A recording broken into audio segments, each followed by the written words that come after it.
जब तक पूरी तरह जांच परख ना लो तब तक किसी पर भी इल्ज़ाम मत लगाओ। तुम्हारे घर के एक दो लोगों की आदत हो गई है ऐसी, पर तुम ये आदत मत डालो। जिन लोगों की आदत हो गई है उन्होंने अपनी एक अच्छी खासी जीवन को वैसे भी व्यतीत किया, उन्होंने एक लंबा समय निकाला है, उनका चल जाएगा, पर तुम्हारा नहीं चलेगा ऐसे। क्योंकि तुम भी जानते हो कि किसी के बारे में गलत बोलकर सबसे पहले तुम्हें ही दुख होता है। इसलिए पहले पुष्टि कर लो किसी भी बात की, उसके बाद जब स्पष्ट हो जाए तभी उस बात को ठोक ठठाकर कहो, अन्यथा बचो। और अब सुनो, कल रात की बात के लिए आज घर पर मत लड़ाई करना। मुझे पता है रहे रहे तुम्हारे मन में एक दो बातें आ जाती हैं, और वो है कि कुछ सालों से भी आ रही हैं और तुम भूल नहीं पाते हो। कुछ बातें जो किसी ने कह दी, इतना बुरा लग गया है तुम्हारे दिल को कि बस वो लेकर बैठे हुए हो। मुझे सब पता है, और तुमने बहुत बार क्षमा करने का प्रयास किया पर क्षमा नहीं हो पा रहा है। एक बात कहूँ मैं, जो जैसा हो रहा है उसे वैसा होने दो। कभी कभी चीज़ें वश में नहीं होती हैं, जो जैसा हो रहा है होने दो।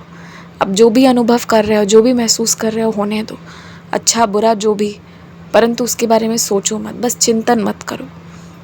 धीरे धीरे करके ना अपने आप से तुम्हारे मन से ये बातें निकल जाएंगी। अब सोचोगे कि सोच समझकर तुम्हें ये बात मन से निकालना है, तो उसमें जो तुम अपनी सोच डाल रहे हो, अपनी शक्ति डाल रहे हो, उस कारण वो निकल नहीं रहा। इसलिए अब मत सोचो, रहने दो। ख्याल आए ज़्यादा समय ही मत दो बुरे ख्यालों को। धीरे धीरे इस समस्या से बाहर निकल जाओगे।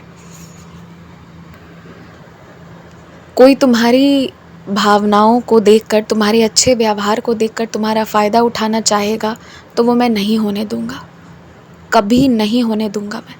इसके लिए तुम परेशान मत हो, इस बात का फ़िक्र मत करो।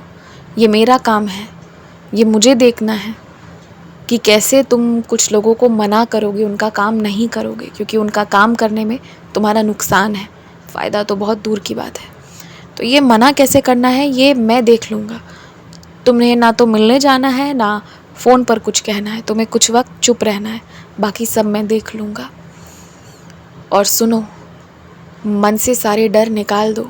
अगर तुमने दिल से माफ़ी मांगी है अपने पुरानी गलतियों की ना, तो तुम्हें श्री कृष्ण माफ़ करेंगे। तुम माफ़ी मांगो तो तुम्हें कान्हा माफ़ कर देंगे, और ज्यों ही कान्हा तुम्हें माफ़ कर देंगे ना, तुम्हें अपनी पुरानी चीज़ों के लिए डरना नहीं होगा।